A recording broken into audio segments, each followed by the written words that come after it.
Un saludo, hermanos y hermanas. Dado que transmitir en Facebook parece que la señal es muy complicada poder tenerla de la mejor manera, entonces queriendo compartir algo sobre el Tríduo Pascual, que es el centro de la fe y lo más importante que celebramos en Semana Santa y a lo largo de todo el año, he querido grabar la primera parte sobre el Tríduo Pascual. Cuando hablamos del Tríduo Pascual, estamos hablando de la pasión, muerte y resurrección de nuestro Señor Jesucristo. Luego también estamos hablando de esos 3 días que así, por así decirlo, también tienen una gran importancia. En esta oportunidad quisiera como mencionar algunos elementos. Primero, ¿de dónde parte esto? ¿Cuáles son los primeros testimonios? Y después decir algo sobre eso del 3, porque triduo, 3, cuál es el sentido teológico. Y en un tercer momento señalar algo de lo que celebramos el Jueves Santo, donde comienza el triduo con la Cena del Señor. Bien, primeramente sobre el origen del Tríduo Pascual. Hay que decir que los primeros cristianos, cuando fueron perseguidos en el primer siglo, se dispersan y no estaban celebrando un Tríduo Pascual, pero que sí siempre celebraron el domingo, día de Pascua, el domingo, todos los domingos como día del Señor. Es hasta en el segundo siglo. Hay un obispo llamado Melitón, que estuvo en Sardes, en Asia Menor, llamado así Melitón de Sardes. Él muere en el año 180 y da un testimonio. Habla de un ayuno que termina con la vigilia de Pascua. No tenemos aquí el dato exacto cuánto tiempo ayunaban. Sin embargo, por otros testimonios del siglo II, se sabe de que ayunaban 2 días antes del sábado de Pascua, la noche del sábado, y con la vigilia se rompe el ayuno y allí después de la liturgia se tenía un compartir. Claro, más tarde en diferentes lugares el ayuno de la Pascua ha variado, en unos tuvieron que ayunar más días, en fin, pero con Melitón de Sardes tenemos una alusión que hay una preparación para la vigilia pascual. El primer testimonio donde se habla del Tríduo Pascual es con San Ambrosio de Milán. Este gran obispo vive en el año 340 al 397. Un hombre elocuente, muy preparado, de gran espiritualidad. Fue el que San Agustín escuchó. San Agustín, otro gran hombre, inteligentísimo, filósofo desde luego, abogado. Este hombre, San Agustín, al escuchar a San Ambrosio, se conmueve y luego empezará un proceso de conversión más fuerte. Pero el caso de San Ambrosio de Milán es el que dice que hay un Tríduo Pascual donde se celebra la pasión, la muerte y resurrección de nuestro Señor Jesucristo. Esto mismo lo transmite San Agustín. Entonces, es en el siglo IV donde tenemos el testimonio que se habla de un triduo, de la pasión, muerte y resurrección de nuestro Señor Jesucristo. Bien, dicho esto, como en un primer momento, pasemos a lo siguiente. Es llamativo el hecho de 3. A los 3 días resucitaré, había dicho el Señor. Él iba a resucitar, el Hijo del Hombre iba a morir, iba a padecer, iba a morir, pero iba a resucitar al tercer día. Luego, si recordamos en el libro de Jonás, el Antiguo Testamento, tenemos esa historia tan conocida. Él permanece 3 días en el vientre de la ballena o del pez, del gran pez. Y esta alusión de Jonás, sabemos de que es como una indicación un adelanto de lo que Cristo le iba a pasar, estar 3 días en el seno de la tierra. Pero el punto es que dice que Jonás estuvo 3 días. Pero hay otra cita más curiosa en el libro del profeta Oseas. Oseas capítulo 6, versículo 1 al 2. Dice la palabra: vengan, volvamos al Señor, pues Él nos ha desgarrado y nos sanará, nos ha herido y nos vendará. Nos dará vida después de 2 días. Al tercer día nos levantará y viviremos delante de Él. Claro, estamos hablando aquí de un pueblo que vive el destierro, el sufrimiento, pero hay una esperanza. El profeta les hace ver que hay que volver al Señor, porque después de 2 días, al tercer día, levantará a su pueblo y vivirán delante de Él. Entonces, 3, qué interesante, habla de 3. Luego, en el Nuevo Testamento, Dios se revela como 3 personas, un solo Dios verdadero, un tema de Trinidad, ¿verdad? La divinidad de Cristo, sabemos que Él es Dios, pero este Dios también hay un Padre, hay un Espíritu y está el Hijo. Son 3. La diversidad en la Trinidad es numérica, 3 personas. La unidad es de esencia, de naturaleza, una sola esencia. Entonces, vemos de que, así como en el Antiguo Testamento hay alusión al 3, en el Nuevo aparece Dios manifestándose como 3 personas. Así lo podemos ver en el bautismo del Señor. Allí están las 3 personas, el Padre que habla: este es mi Hijo amado. Está el Hijo allí en el río Jordán, y luego el Espíritu Santo que desciende. Esta misma figura la podemos encontrar en la transfiguración del Señor, el Padre que vuelve a hablar: este es mi Hijo amado, a Él escúchenle. Y el Espíritu Santo que aparece en forma de nube, y el Hijo que está allí. También podemos ver algo curioso en el ministerio público de Jesús. Resucita a 3. El hijo de la viuda de Naín, en San Lucas 7. Resucita a la hija de Jairo, en San Lucas 8. Y resucita a Lázaro, en el Evangelio de San Juan capítulo 11. 3 resurrecciones. Por lo tanto, ¿qué significa eso de 3? Al tercer día, o triduo, 3. Hay que decir de que el 3 no es una cuestión temporal simplemente numérica. El 3 indica lo divino, indica el tiempo o la acción de Dios. 3 no es una cuestión numérica, es lo divino, es lo de Dios. 3 indica el momento cuando nadie puede hacer nada, absolutamente nada. Es el momento cuando Dios actúa, solo Dios puede hacer algo. Eso indica el tercer día.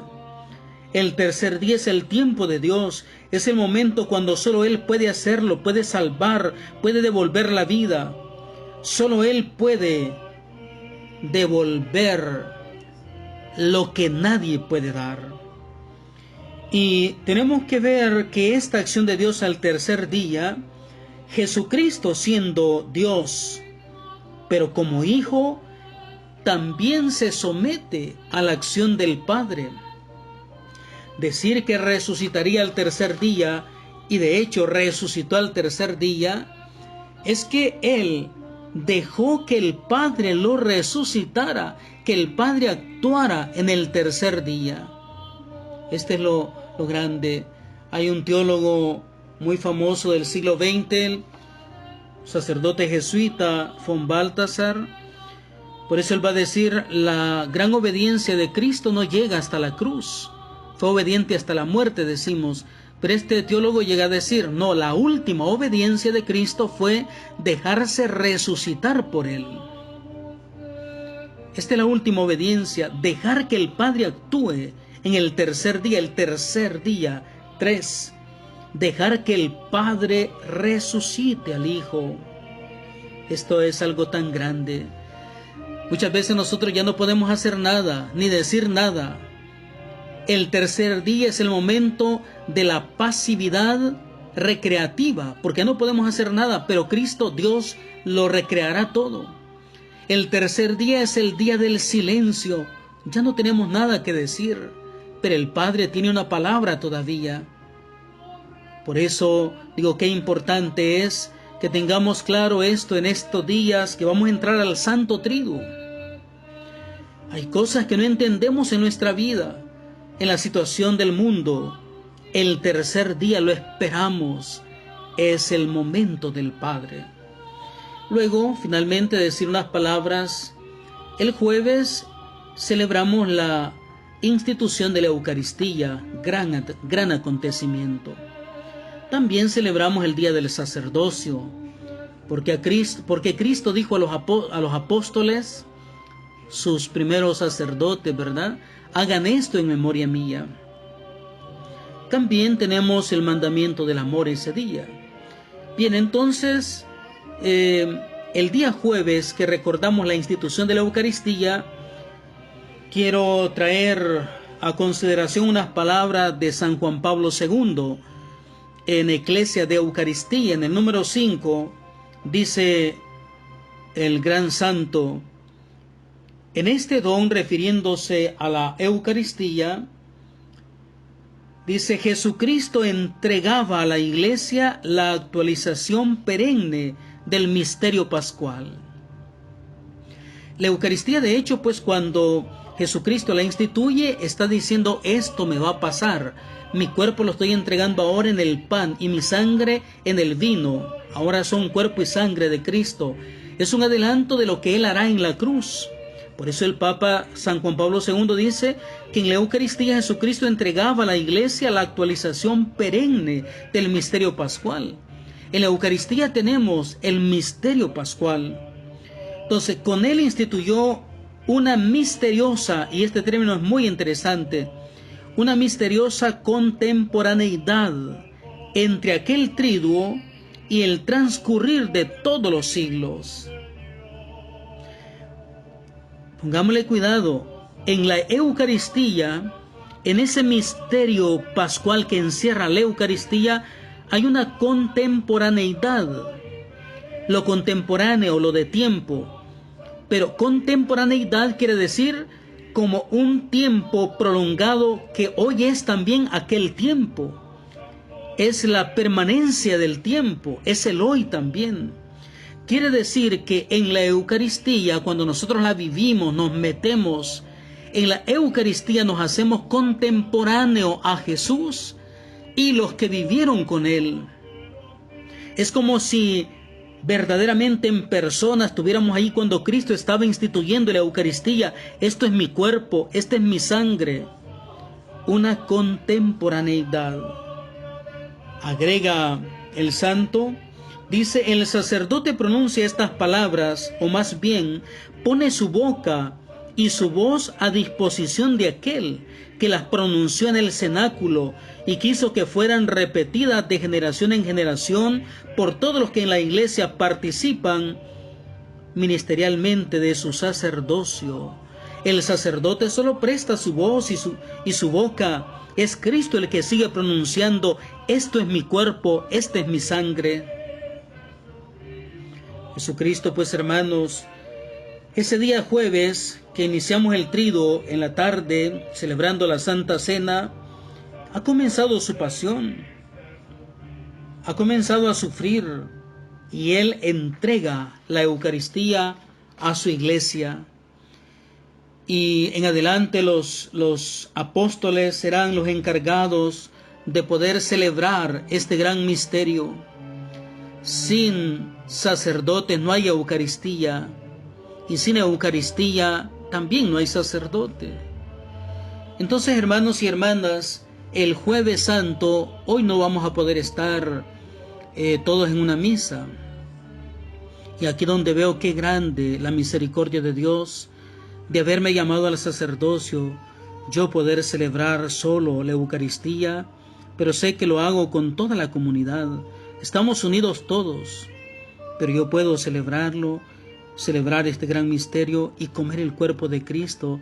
Siento una dicha inmensa, inmerecida desde luego, pero todos estamos llamados a participar del cuerpo de Cristo. Ahora, en esta ocasión será de modo espiritual. Luego, ese jueves, después de la Santa Cena, acordémonos que la iglesia normalmente nos quedamos en adoración hasta las 12. Es porque Cristo se va al huerto de Getsemaní. Su agonía ha comenzado. Padre, si es posible, aparta de mí este cáliz, pero no se haga mi voluntad sino la tuya. En la pasión de Cristo encontramos una gran sumisión de amor al Padre. Cristo no quiere decirle al Padre, quítame este sufrimiento, si es posible, le dice. Ahora, el Padre no se lo quita. ¿Por qué no le quita el sufrimiento? Es su Hijo, lo ama tanto. Pero aquí hay una figura también muy interesante. El Padre es Padre y ejerce una paternidad auténtica, no un paternalismo que a veces consiente. Un paternalismo no ayuda a los hijos. El Padre sabe que el sufrimiento al que lleva a su Hijo es un sufrimiento redentor, es un sufrimiento salvífico. La naturaleza está dañada, herida, desfigurada por el pecado. El pecado ha constituido la naturaleza humana en algo horroroso. Esta carne va a pasar por el sufrimiento, pasará por el horno del dolor, pasará por el martirio, y esta carne será reconstruida. La muerte de Cristo, medio para llegar a la resurrección, y el ser humano ha vuelto a ser reconstruido. El Padre tiene claro, mira el fin, y el Hijo también lo mira. Por eso es que el Hijo no obliga al Padre, si es posible, y el Padre, teniendo claro lo que va a hacer su Hijo, no le quita el sufrimiento. La verdad es que no es fácil aceptar el sufrimiento, pero si entendiéramos para qué sirve el sufrimiento, sí lo aceptamos. Cristo lo acepta. Ha entrado en el sufrimiento y allí en la agonía suda sangre y sus discípulos no pueden velar con él. Cuando regresa va a tener que amonestarlos y decirles: velen y oren para no caer en tentación. Dirán los expertos en Biblia, velar y orar significa estar en oración. El que está orando está en vela, está vigilando. Esto es lo que celebramos pues al inicio del triduo, el Jueves Santo de la tarde. Finalizo diciendo algunas cosas que se pueden hacer el jueves, ya que no se podrá participar. Nuestro obispo aquí de Santiago de María ha dicho de que a las 4 de la tarde él transmite e invita a las familias a unirse para poder, en el momento del lavatorio de los pies, que las familias hagan ese rito, lavarse los pies. Pero si no podemos participar de una transmisión, entonces bueno es que en algún momento de la tarde la familia se pudiera reunir, hace una especie de celebración de palabra, inicia en el nombre del Padre, el yo confieso, alguna oración, luego las lecturas, se medita un momento el Evangelio y luego se lavan los pies. Puede hacerlo uno de la familia, de preferencia el padre o la madre, o otra manera es hacer esto, lavarse mutuamente los pies, unos a otros. Es un signo de humildad. Y qué bonito fuera que después de esto hubiera como un acto de reconciliación. Si nos hemos ofendido a la familia, pedir ese perdón, luego hacer el Padre Nuestro juntos y pedir al Señor que derrame su bendición. No termine en el nombre del Padre, del Hijo y del Espíritu Santo. Y en la noche, que no vamos a estar en vigilia como antes, bueno, fuera a hacer algún huerto allí, ¿verdad? En la casa, un pequeño altar, recordando ese momento que Jesús está en el Getsemaní, y orar tal vez un momento en la noche, acompañando a Cristo en su agonía. Su dolor es sanador, es salvador.